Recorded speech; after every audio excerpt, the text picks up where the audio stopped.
তামিম ইকবাল ভুলে গিয়েছিলেন তিনি কার বিপক্ষে ব্যাট করছেন। এ যে জহির খান কিংবা মুনাফ প্যাটেল নন, কিংবা তামিম ইকবালও কি আর 2007-এ বসে আছেন নাকি?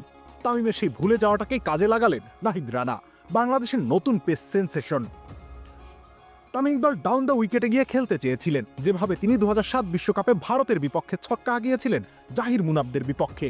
নাহিদের ডেলিভারিটা ছিল ফুল অ্যান্ড স্ট্রেইট। তামিম তখন চার্জড আপ, রীতিমতো 4 ছক্কার বন্যা ছোটাচ্ছেন। এগিয়ে গিয়ে খেলতে গেলেন বোল্ড, বেলগুলো বাতাসে ভাসলো, নাহিদের মুখে হাসি, যে হাসিটা আজকাল বিশ্বের যে কোনো ব্যাটারদের রাতের ঘুম হারাম করে ফেলেছে। আর সেখানে তামিম ইকবাল তো তার সুদিন হারিয়ে ফেলেছেন। লেবুর সুঘ্রাণ আরো বেশি, ত্বকের যত্ন আরো বেশি, চলে আরো বেশি। আপনার পকেটে কি বিদেশি না বাংলাদেশি? তামিম ইকবাল সেদিন সিনিয়র বলে কোনো বাড়তি সম্মান জাহির খানকে দেননি। আজ তামিমের সিনিয়রিটির সম্মান দিলেন না নাহিদ রানা। আজ তামিম যেখানে, সেখানে একদিন জাহির খান ছিলেন।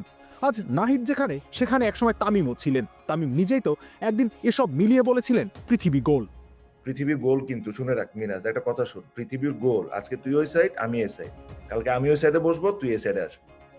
নিজের কথাটা এবার তামিমের বুকে এসে আঘাত হানলো। অবশ্য স্রেফ সিনিয়রিটির জন্য নাহিদ খুব কম লোককেই মাঠের খেলাতে সম্মান দেখিয়েছেন। খোদ বাবর আজমি পাননি, এমনকি এবার মাহমুদুল্লাহ রিয়াদেরও পরিণতি একই। তামিম আক্রমণ করতে আউট হয়েছেন, রিয়াদ আউট হয়েছেন ডিফেন্ড করতে গিয়ে। মানে আক্রমণ করুন আর রক্ষণ, নাহিদের বিপক্ষে টিকে যাওয়া কঠিন। সামনেকে ব্যাট করছেন, নাহিদের তা দেখার সময় নেই, তিনি আপনাকে আটকাবেন। ব্যাটাররা এখানে কেবল টিকে থাকার প্রার্থনাই করতে পারেন।